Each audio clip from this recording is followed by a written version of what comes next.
கார்த்திக் திடீரென்று தன் மாமாவின் யோசனைக்கு ஆதரவாக பேசவும் ஹரிஷ் அவனை சந்தேகத்துடன் பார்த்தான். அவன் நினைத்தது போலவே கார்த்திக் தனக்குள் ஒரு திட்டத்தை தீட்டியிருந்தான். கார்த்திக் ஒரே பந்தில் பல சிக்சர்களை அடிக்க ஆசைப்பட்டான். அதனால் வேண்டுமென்றே சந்தனாவின் அப்பாவிற்கு ஆதரவாக பேசினான். அதை எதிர்த்து ஹரிஷ் ஏதோ சொல்லப்போக சந்தனா அவனை தடுத்து விட்டாள். இன்னொரு பக்கம் மாளவிகாவும் தன்னால் முடிந்தவரை போராடி பார்த்தாள். இப்படியே ஆளாளுக்கு மாறி மாறி பேசிக்கொண்டிருக்க, எல்லாரும் கொஞ்சம் அமைதியா இருக்கீங்களா? அனுராதா கோபமாக கத்தினார். முதலில் ஹரிஷை பார்த்த அவர், இது எங்க ஃபேமிலி விஷயம், ஸோ நாங்க பாத்துக்கிறோம், உன்னோட ஒப்பீனியனை யாருமே இங்க கேட்கல என்று எரிச்சலுடன் சொன்னார். அதை கேட்டு முகம் இறுகிய ஹரிஷ் அதற்கு மேல் எதுவும் பேசவில்லை. நம்ம ஃபேமிலி பிசினஸ்ல இருந்து கிடைக்கிற எல்லா அமௌண்ட்டையும் இந்த இன்வெஸ்ட்மெண்ட்டுக்காக நான் மதிவான கிட்ட தரதா டிசைட் பண்ணியிருக்கேன் என்று கூறினார். பாட்டி, நீங்க அவசரப்படுறீங்க, மாளவிகா கெஞ்சுவது போல சொன்னாள்.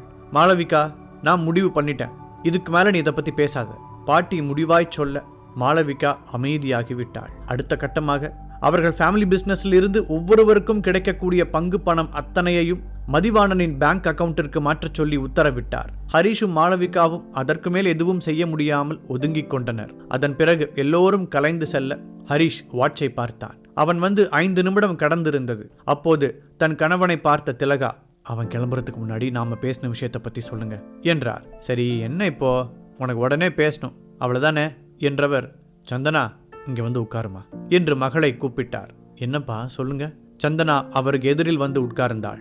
மாமனாரிடம் திலகா காட்டிய ஜாடைகளை கவனித்த ஹரிஷ் நெற்றியை சுருக்கி யோசனையுடன் அங்கு நடப்பதை பார்த்தான். சந்தனா, நான் பிசினஸ் விஷயமா மட்டும் இங்க வரல, இன்னொரு முக்கியமான விஷயத்தை பத்தியும் தான் நான் பேசணும். அவர் பீடிகையுடன் தொடங்க சந்தனா குழப்பத்துடன் அவரை பார்த்தாள்.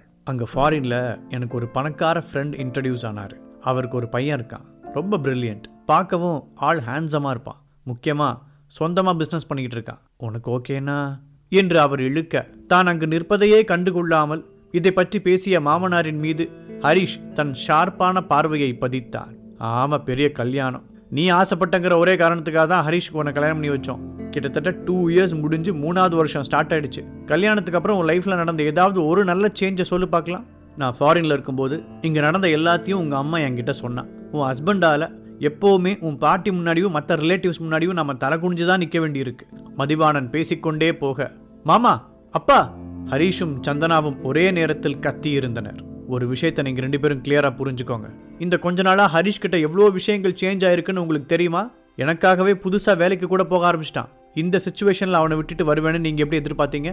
கோபத்தின் உச்சியில் இருந்த சந்தனா ஹரிஷுக்காக தன் அப்பாவையே எதிர்த்து கேள்வி கேட்டாள். சந்தனா, எதுக்கு இப்படி கத்துற? முதல்ல இவனுக்கு எங்க என்ன பேசணும்னு தெரியுதா? இப்ப கூட பாரு, ஃபேமிலி மெம்பர்ஸ் முன்னாடியே உங்க அப்பாவோட பிசினஸ் விஷயத்துல தலையிட்டு நெகட்டிவா பேசிட்டு இருக்கான். இவனுக்கு உன் அப்பா மேல கொஞ்சம் கூட அன்போ மரியாதையோ இல்ல. எனக்கு எவ்வளவு அவமானமா இருந்துச்சு தெரியுமா? திலகா முகத்தை சுளித்து கொண்டே சொன்னார். அம்மா, ஹரி நம்ம மேல இருக்கிற அக்கறையில தான் சொன்னான். உண்மையை சொல்லணும்னா எனக்கே அப்பா சொன்ன இன்வெஸ்ட்மெண்ட்ல பெருசா நம்பிக்கை இல்லை. என்ன ஒண்ணு, நான் நம்ம ரிலேட்டிவ்ஸ் முன்னாடி அதை சொல்ல விரும்பல. ஹரி வெளிப்படையா சொல்லிட்டாரு, அவ்வளவுதான் வித்தியாசம். இப்ப நான் இதை சொன்னதால எனக்கு உங்க மேல பாசம் இல்லைன்னு எடுத்துக்குவீங்களா? இனிமே என் முன்னாடி ஹரிய குறைச்சி எடை போடுற வேலை வச்சுக்காதீங்க. சந்தனா திலகாவின் முகத்திற்கு நேராகவே சொன்னாள். அன்னைக்கு 4 கோடி ரூபா அது இல்லாட்டி என் பிசினஸை இழுத்து மூட வேண்டிய நிலைமை வரும்னு சிச்சுவேஷன் இருந்தப்போ, இப்போ நீங்க சொல்ற உங்க ஃபேமிலி மெம்பர்ஸ் யாரும் எனக்கு பணம் கொடுத்து ஹெல்ப் பண்ணல. என்னோட ஹஸ்பண்ட் தான் எனக்காக அலைஞ்சு திரிஞ்சு இந்த காசை கடனை வாங்கிட்டு வந்து கொடுத்தான். அப்ப மட்டும் அவனை நினைச்சு உங்களுக்கு சந்தோஷமா இருந்துச்சுல? உங்களுக்கு வேணா அவன் மேல நம்பிக்கை இல்லாம இருக்கலாம், ஆனா எனக்கு என் புருஷன் மேல முழு நம்பிக்கை இருக்கு. ஹஸ்பண்ட் என்ற வார்த்தையில் அழுத்தம் கொடுத்து சொன்னாள் சந்தனா. அவள் பேசியதை கேட்ட ஹரிஷுக்கு சில்லென்ற நயாகரா ஃபால்ஸுக்கு அடியில் நிற்பது போல இருந்தது. இனிமேலும் அவனுக்கு இந்த வீட்டில் இடம் இருக்குன்னு நீ நினைக்கிறியா சந்தனா? திலகா மறைமுகமாக அவளை பிளாக்மெயில் செய்தார். அதை கேட்டு சந்தனா வாய்விட்டு சிரித்தாள். அம்மா, உங்களுக்கு ஒன்று தெரியுமா? ஃபர்ஸ்ட் ஹரி இங்க வரவே மாட்டேன்னு தான் பிடிவாதமா சொன்னான். நான் கெஞ்சி கேட்டதால எனக்காக மட்டும்தான் இங்க வந்தான். அதுவும் 10 நிமிஷம் தான் இருப்பேன்ற கண்டிஷனோட தான் இங்க வந்ததே. அவனை நீங்க இன்னும் பழைய ஹரிஷாவே நினைச்சிட்டு இருக்கீங்க. இப்ப என் ஹரி எனக்காக என்ன வேணாலும் செய்வான். இதை சொல்லும் போது சந்தனாவின் முகத்தில் பெருமை ஜொலித்தது. போது நிறுத்து சந்தனா, இந்த மாதிரி சினிமா டயலாக் எல்லாம் கேட்கறதுக்கு வேணா நல்லா இருக்கும், லைஃபுக்கு எந்த பிரயோஜனமும் இல்லை. என்னோட முடிவை அக்செப்ட் பண்ணிக்காதவங்களுக்கு இந்த வீட்டில் இடம் இல்லை. மதிவாணன் கூற சந்தனா வெறுப்புடன் அவரை பார்த்தாள். எனக்கு ஒரு விஷயம் புரியவே இல்லை. நீங்க 2 பேரும் என்னை பத்தி என்ன நினைச்சுக்கிட்டு இருக்கீங்க? எனக்கு போறதுக்கு இடம் இல்லாம தான் நான் இங்கேயே இருக்கேன்னு நினைச்சிட்டு இருக்கீங்களா? ஆனா எப்போ உங்க வாயில இருந்தே இப்படி ஒரு வார்த்தை வந்துச்சோ, இதுக்கு மேலேயும் இந்த வீட்டில் இருந்தா அது எனக்கே மரியாதையா இருக்காது. ஸோ இனிமே எனக்காக யாரும் கஷ்டப்பட வேண்டாம். இந்த நிமிஷமே என் ஹஸ்பண்டோட சேர்ந்து நானும் வெளியே போறேன் சொன்னவள் நேராக ஹரிஷின் முன் போய் நின்றாள். ஹரிஷ், என்னை உங்கூட கூட்டிட்டு போவல்ல?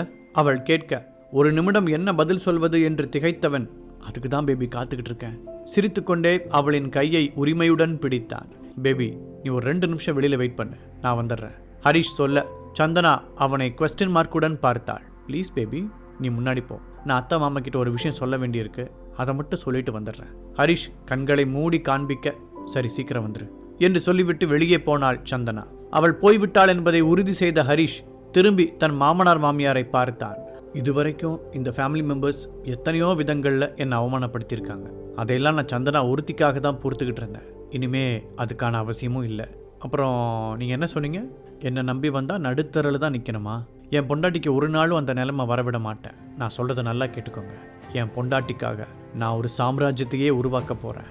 அதில் அவள் தான் மகாராணியாக இருப்பா. இனிமே இந்த ஹரிஷ் நீங்கள் நினைக்கிற மாதிரி வெறும் பயம் இல்லை.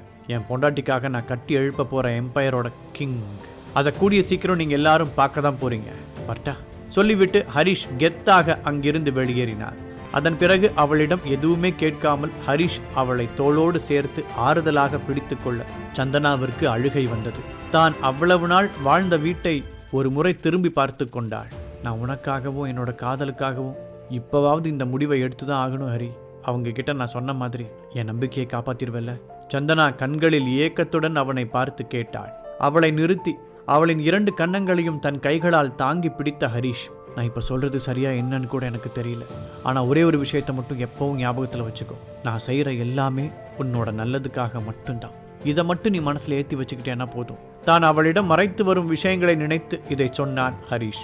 சந்தனாவிற்கு அவன் சொன்னது சரியாக புரியாவிட்டாலும் நான் உன்னை நம்புகிறேன் ஹரி என்றாள். இந்த ஒரு வார்த்தை போதும், ஐ லவ் யூ பேபி என்றவன் அவளுடைய நெற்றியில் முத்தமிட்டான். கண்கள் கலங்கி நின்றிருந்த சந்தனா அவன் சொன்னதை கேட்டு வெட்கத்துடன் சிரிக்க, அந்த காட்சியை பார்க்க ஒரு பியூட்டிஃபுல்லான பெயிண்டிங் போலவே இருந்தது. சடனாக பக்கத்தில் அடித்த ஹாரன் சத்தத்தில் தான் இருவரும் சுய நினைவுக்கு வந்தனர். சரி, இப்போ நாம எங்க போறோம்?